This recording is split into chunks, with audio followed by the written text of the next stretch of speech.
है ही वो। नमस्कार दोस्तों, मैं आपका होस्ट और दोस्त कृष्णा सिंह आप सभी का हार्दिक स्वागत करता हूं हमारे इस शो जीवन परिचय में।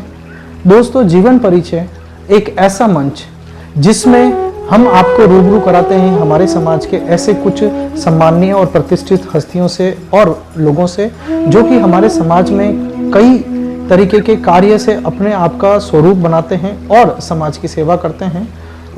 उनका जीवन अपने आप में एक प्रेरणादायक होता है जो कि हम आप तक पहुंचाते हैं। तो इसी कड़ी में आज हम हमारे साथ में हमारे यहाँ पे वेलकम करना चाहेंगे doctor Shri Sohan Raj Tated, Singhania university UGC member, social activist, motivational speaker and educationist. आज हमारे बीच में इनका हम लोग वेलकम करेंगे।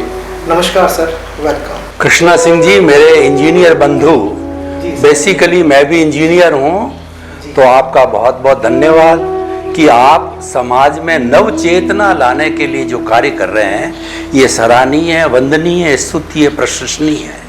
जी जी सर, बहुत बहुत धन्यवाद सर। मैं सर आज यहाँ पे आज के समक्ष प्रस्तुत हुआ हूँ और इस प्रस्तुति में हम लोग आज आपसे कुछ ऐसे विचार जानने की कोशिश करेंगे जो कि हमारे समाज में बहुत ही वंदनीय है और उन विचारों की आज हमारे समाज को बहुत ज़्यादा इस समय आवश्यकता है।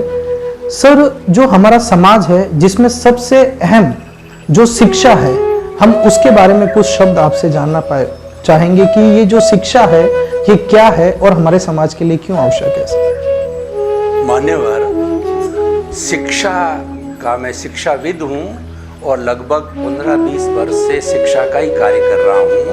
तो मैं आपको इसकी थ्योरी एंड एक्शन दोनों बताना चाहता हूँ कि शिक्षा व्यक्ति को सुशिक्षित बनाती है, सुसंस्कृत बनाती है, अच्छा इंसान बनाती है। अगर जिसके अंदर पूरी शिक्षा न हो तो वो कहना चाहिए कि पशु से भी कोई ज़्यादा अच्छा नहीं है। इसीलिए शिक्षा, टोटल डेवलपमेंट शिक्षा के माध्यम से ही होता है और किसी भी बच्चे को शिक्षा न देना उसके साथ सबसे बड़ा अन्याय है।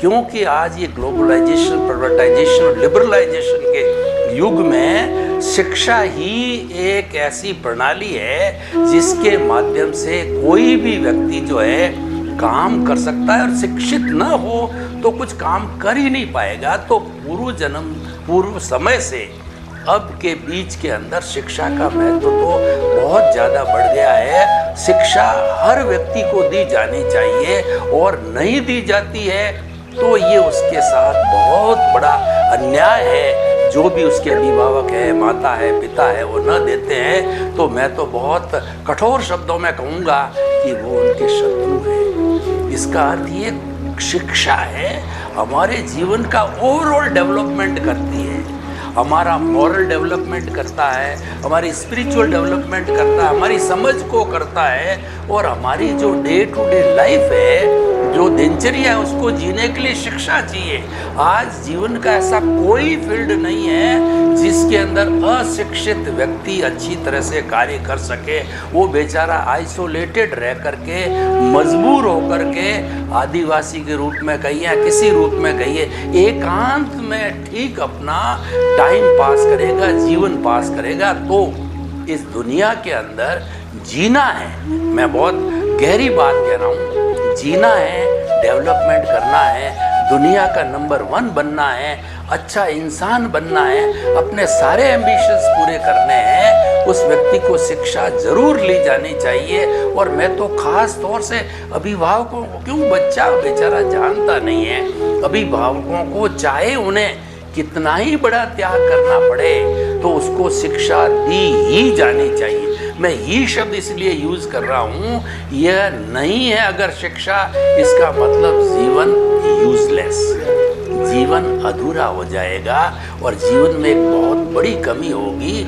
और आप देखोगे कि जो बच्चे शिक्षा नहीं पाए हुए हैं वो जीवन में अपने आप को कितना कोसते हैं। आपको उनको देख के दया आएगी, उनके हाव भाव सुनोगे, उनके अनुभव सुनोगे तो वो देखेंगे कि मेरा तो जीवन ही बर्बाद हो गया। अब क्या कारण रहे, क्या परिस्थितियां रही, हर एक की व्यक्तिगत होती है, लेकिन मैं तो एक शिक्षाविद होने के नाते और सोशल एक्टिविस्ट मोटिवेटर होने के नाते कहना चाहूँगा कि इस विश्व के हर व्यक्ति को शिक्षा लेनी ही चाहिए।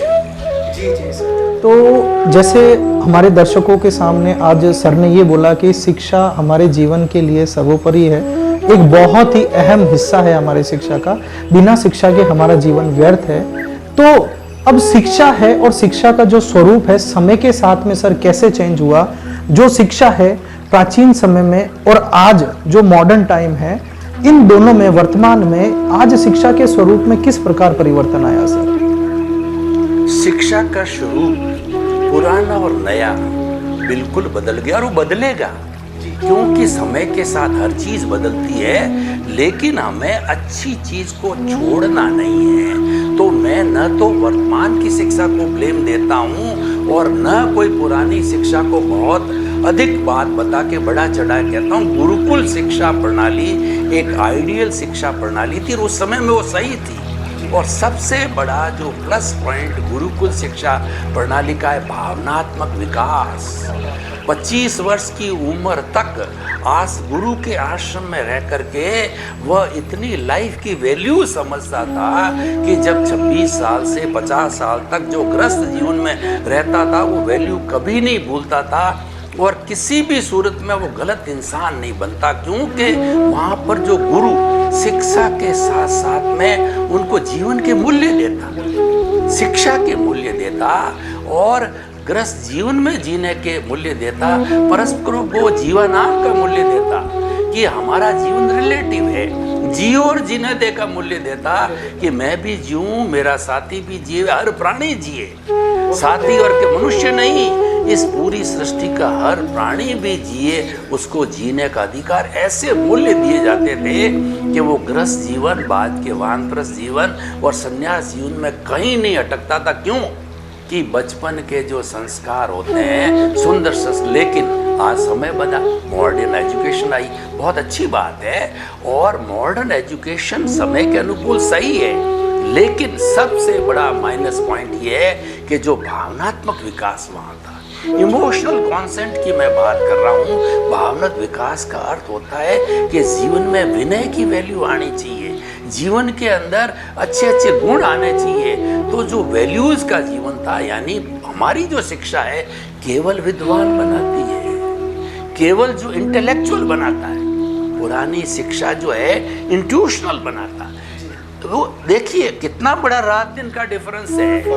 इंटेलेक्चुअल तो केवल विद्वान बनेगा पैसा कमाने के लिए, धौंस जमाने के लिए, अहंकार करने के लिए, लेकिन जो इंट्यूशनल होगा आपको अच्छी बात भी बताएगा और वो विनय का लेक्शन भी देगा। वो तो यही बात कहेगा कि if wealth is lost, nothing is lost. If health is lost, something is lost. If character is lost, everything.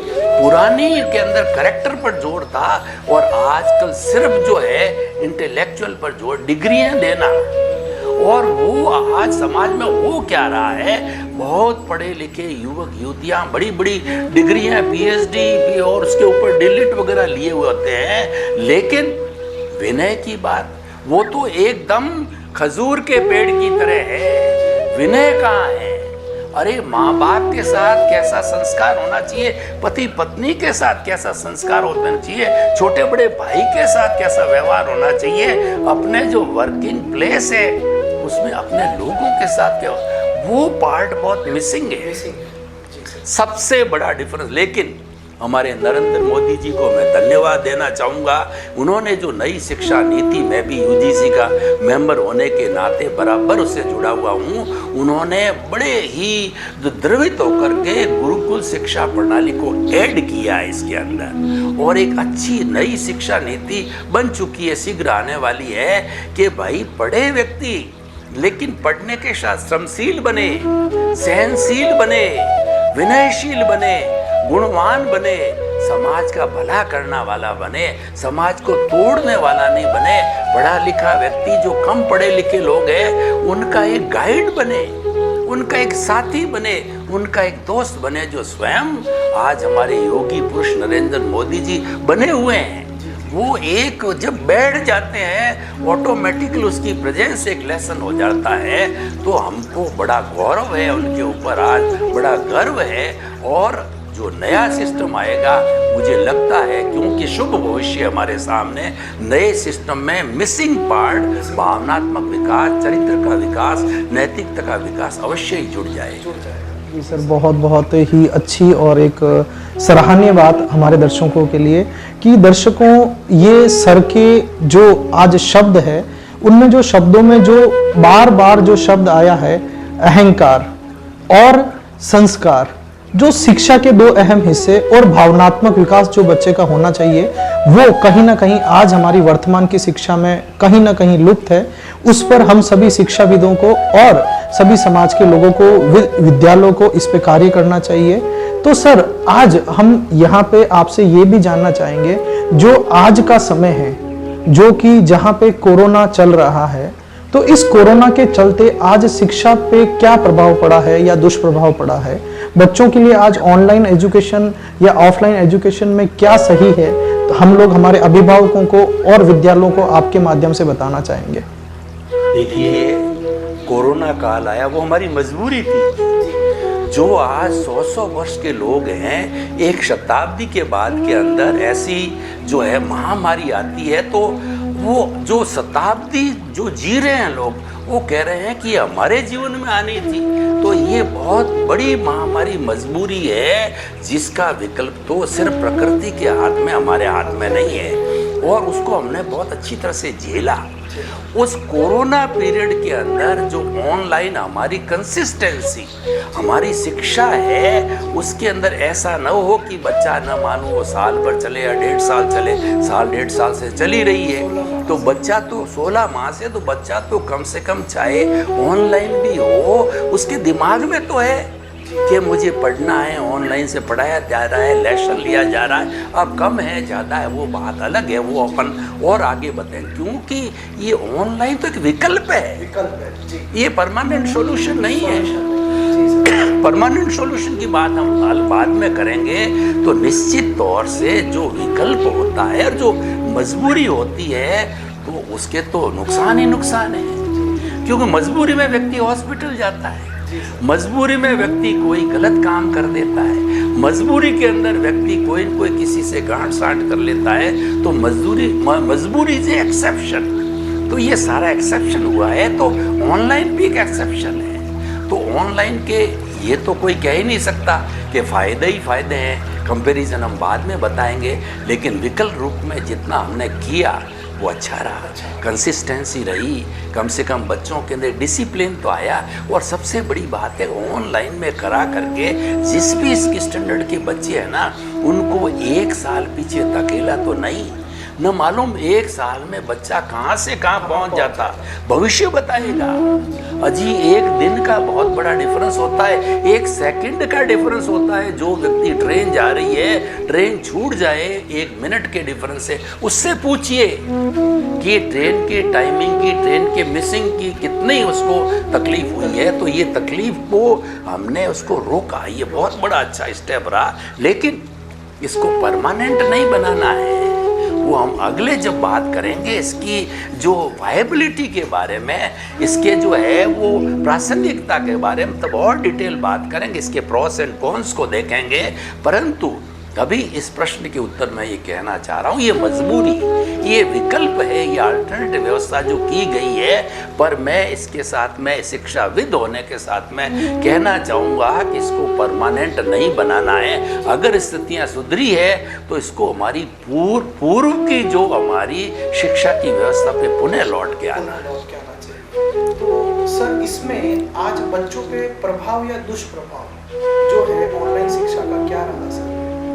बच्चों पे ऑनलाइन शिक्षा का जो है, जो रियल प्रभाव पड़ना, वो नहीं पड़ा। जो कि क्लासरूम में बच्चा सीखता है, वो अपने घर पे बैठे हुए कैसे जिए। देखिए कि जो हमारे इंस्ट्रूमेंट्स हैं, चाहे लैपटॉप है, चाहे मोबाइल है, जिससे वो शिक्षा लेता है, चाहे कान का ईयरफोन, ये जड़ तत्व है। लेकिन वो स्कूल में जाता है, स्कूल में जिंदे लोगों से बात करता है, स्टूडेंट से बात करता है, टीचर से बात करता है, बागवान से बात करता है, मज़े करता है, मस्ती करता है, एंटरटेनमेंट था।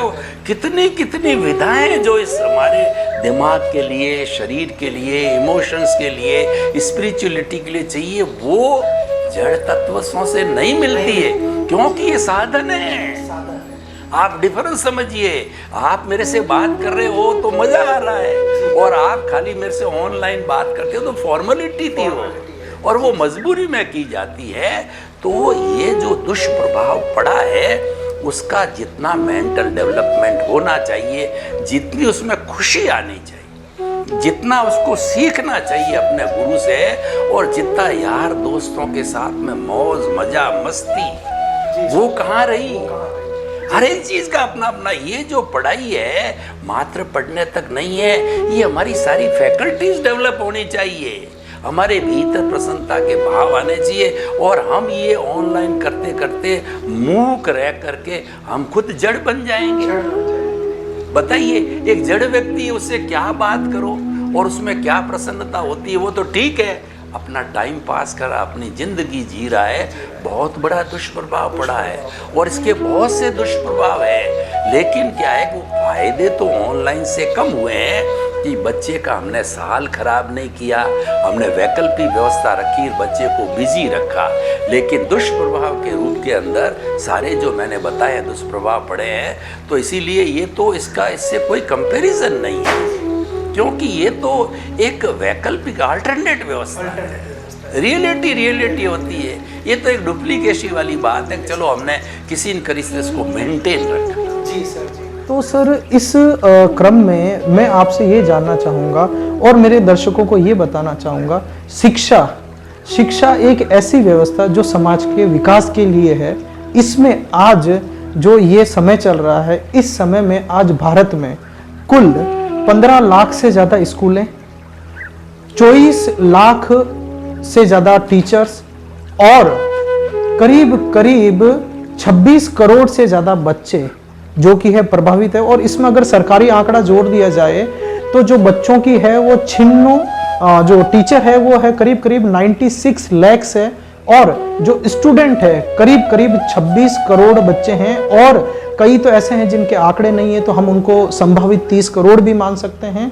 तो इतने बड़े जो ये आंकड़े हैं शिक्षा के, और शिक्षा से जुड़े हुए लाखों लोग जो है, जो कि कोई आज सर पियोन है, आज कोई एक टीचर है, प्राइवेट टीचर है या गवर्नमेंट टीचर है, और आज के समय में जो शिक्षा से जुड़े हुए एक कॉपी वाला है, पेन वाला है, टैक्सी वाला है, जूते वाला है, ड्रेस वाला है, इनकी तो अनगिनत है, ये इनकी कोई गिनती नहीं है सर। तो सर जो आज इस समय कोरोना ने ये इस पूरे के पूरे एक महकमा बोल दो आप शिक्षा का, इस पे जो प्रभाव डाला है उस पे मैं थोड़ी आपकी दृष्टि डालना चाहूँगा कि हमारे दर्शकों को पता चले कि इस कोरोना में जो राजनीतिक तथ्य है, राजनीतिक तथ्यों के तौर पे और सामाजिक तौर पे, जिसमें हमारे समाज के चारों महत्वपूर्ण स्तंभ है, प्रजातंत्र के अंदर 4 स्तंभ है, मीडिया है, राजनीति है, और जो अपने न्याय व्यवस्था है, और जो दूसरी व्यवस्था है, इन व्यवस्थाओं ने मिलकर हमारे इस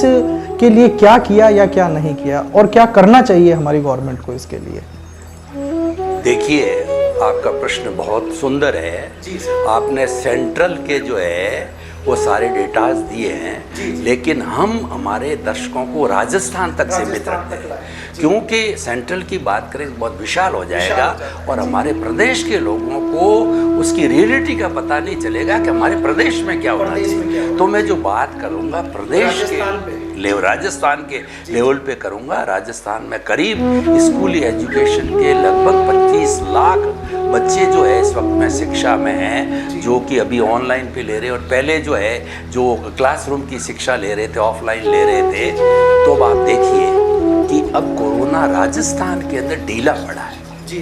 मैं ये नहीं कहता हूँ कि प्रिकॉशन नहीं लेनी है, लेकिन प्रिकॉशन जो खास तौर से मास्क की, सोशल डिस्टेंस की, हाथ धोने की, ये प्रिकॉशन तो हम ले रहे हैं, घर में भी ले रहे हैं, सड़क पे भी ले रहे हैं, पब्लिक प्लेसेस में भी ले रहे हैं। तो ये क्योंकि काफ़ी ढीला पड़ा है और काफ़ी अब थोड़ी उतरने की अवस्था पे है, तो जब हमारे सामने, और न मालूम इसका आगे कितना रहे, लेकिन सवाल ये नहीं कि हम बैठे रहेंगे क्या, बैठे भी तो नहीं रह सके। हमें देखिए आर्थिक विकास करना है, सामाजिक विकास करना है, शैक्षिक विकास करना है, और हमारी नई पौध है इसको तैयार करना, इसका एक एक दिन एक एक मिनट बहुत कीमती होता है। तो मैं तो ये कहना चाहूँगा, समझ से, सरकार से भी कहना चाहूँगा, मीडिया वालों से भी कहना चाहूँगा, अभिभावकों से भी कहना चाहूँगा, और सारे तंत्र से कहना चाहूँगा, क्यों कि कोरोना की अभी वो ग्रेविटी नहीं है, तो हमें हमारी स्कूलें खोल करके प्रिकॉशन रखते हुए, मैं जो इसके साथ एक लाइन जोड़ता हूँ ताकि मैं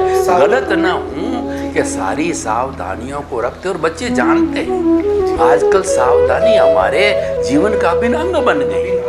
हम तो मास्क अपनी जेब में रखते हैं, सैनिटाइजर साथ के अंदर रखते हैं, और भीड़ भाड़ से हमेशा बचते हैं, क्योंकि अभी साल डेढ़ साल में भुगतते भुगते जीवन का अंग बन गया है। तो वो हमें मेंटेन रखना है। वो रखते हुए चाहे हमारी जो है प्ले ग्रुप की हो, चाहे प्राइमरी हो, चाहे मिडिल हो, चाहे हायर सेकेंडरी हो, चाहे कॉलेजेज हो, वो यथावत हमें चालू करनी चाहिए। क्योंकि देखिए ऑनलाइन फैसिलिटी भी जो साधन संपन्न शहरों में है, जहाँ कनेक्टिविटी है इंटरनेट की, वो ले पाए, और गांवों के अंदर आप जाकर के देखिए, हिंदुस्तान का 80% लोग आज भी गांवों में रहते हैं, और अब कोरोना की वजह से समस्त गाँव में चले गए हैं। तो पुनः आज जो गांव जो है वो आबाद हो गए, लोग वहाँ बस रहे हैं, तो वो लोग ये फैसिलिटी ऑनलाइन की बहुत कम ले पाए। तो इसीलिए क्या है कि अब देखिए हमारा जो कितना बड़ा तंत्र है राजस्थान का, सवाल स्कूल्स तक का नहीं है, स्कूल से जुड़े हुए कितने लोग हैं। सबसे पहले विद्यार्थी, अभिभावक और टीचर, ये तो तीन मुख्य रूप से जुड़ा है ही है, जो कि आपस में एक दूसरे से मिल करके और बच्चे को शिक्षित करते हैं। इनसे जुड़े हुए लोग, आपने भी बताया, मैं भी बताता हूँ, इनसे जुड़े हुए देखिए टैक्सी वाला है, और जो स्टेशनरी की दुकानें हैं, और उसके साथ साथ के अंदर जो पेपर सेटर्स हैं, जो टीचर्स हैं, और टीचर से जुड़ी हुई लाइब्रेरी है, और लाइब्रेरी जब स्कूल चलेगा तो उसके साथ बागवान है, गार्डनर है, प्योन से कितने कितने लोग हैं जिनको कि अपना पेट जो कि एवरीडे कमा के भरते हैं। तो हो सकता है कि स्कूल ने उनको कुछ दिया हो, लेकिन पूरा दिया हो मैं समझता हूँ नहीं दिया हुआ, क्योंकि वो भी समझता है कि बेचारे घर से कहाँ देंगे, दिया उतनी भी बड़ी बात है कि भाई पेट पाल दिया इतना ही है, तो यानी वो खुशहाल जीवन नहीं है। इनसे जुड़े हुए किसी व्यक्ति का खुशहाल नहीं है, क्योंकि ये तो पूरी चेन है। हमारा जो सामाजिक जीवन है वो परस्पर रिलेटिव है। हम ये नहीं कह सकते कि हमको किसान की जरूरत नहीं है, तुम्हें अनाज कौन देगा, हमको सब्जी वाले की जरूरत नहीं है, तुम्हें सब्जी कहाँ से आएगी। हर एक को, हर व्यक्ति को, हर प्राणी को, व्यक्ति तक नहीं, सृष्टि का नियम है, हर प्राणी एक दूसरे के साथ जुड़ा हुआ है। इसीलिए भारत का सबसे बड़ा जो हमारा स्लोगन है, परस्परम गुरु जीवानाम, हम रिलेटिव है। पौधे सांस, जो ऑक्सीजन न दें तो आप सांस कहाँ से लोगे, आप मर जाओगे। हम ऑक्सीजन की कितनी कमी होगी, ऑक्सीजन बनती नहीं है, आती सब पौधों से है, ये सब वायुमंडल से आती, खाली बॉटलिंग करके हमारे पास में आ रही है। अभी विज्ञान ने ऐसी कोई ऑक्सीजन बनाने की फैक्ट्री नहीं बनी। तो कुल मिला के मैं ये कहना चाहता हूँ कि स्कूलें खोली जानी चाहिए, क्योंकि स्कूल में बच्चा जाएगा, सबसे पहले उसका परिश्रम होगा, शारीरिक व्यायाम होगा, बच्चा टाइम मैनेजमेंट सीखेगा। नहीं, ऑनलाइन से बच्चे को लिथार्जिक बना दिया, सोता रहता है, खेलता रहता है, गप्पे मारता रहता है, लेकिन स्कूल जाएगा, टाइम से तैयार होगा, टाइम से आएगा, वहाँ परिश्रम करेगा, भागेगा, दौड़ेगा, शरीर की कसरत होगी, और वो क्लास रूम में जाकर के अच्छा कोई टीचर है, उस टीचर के हाव भाव, उसके गुण, उसे प्रश्न करके, सवाल शिक्षा का नहीं, कोई ऐसा गुर भी सीख ले वे जीवन का टीचर के पास हो, और गुरु वो अपने शिष्य को एक बहुत बड़ी गिफ्ट दे दे, और देते हैं टीचर लोग। बहुत अच्छे टीचर होते हैं, वो अच्छे गुर भी देते हैं जीवन के, तो वो स्कूल के बिना, क्लासरूम के वहाँ कहाँ बनेंगे। ऑनलाइन में प्रश्नोत्तर तो गायब हो गया, प्रश्नोत्तर तो चलता ही नहीं है, एक तरफा चलता है। तो वो सारा जो है वो क्लासरूम में ही हो सकता है। क्लासरूम में अपने स्टूडेंट के साथ मिलेगा, हंसी करेगा, मजाक करेगा, उसका कोई क्वेश्चन नहीं आएगा, उसको पूछेगा। एक माहौल होता है, एक वातावरण होता है। वातावरण बिना कोई भी व्यक्ति जो है वह बहुत बड़ा जो है नहीं बन सकता, और वो अच्छी शिक्षा नहीं ले सकता।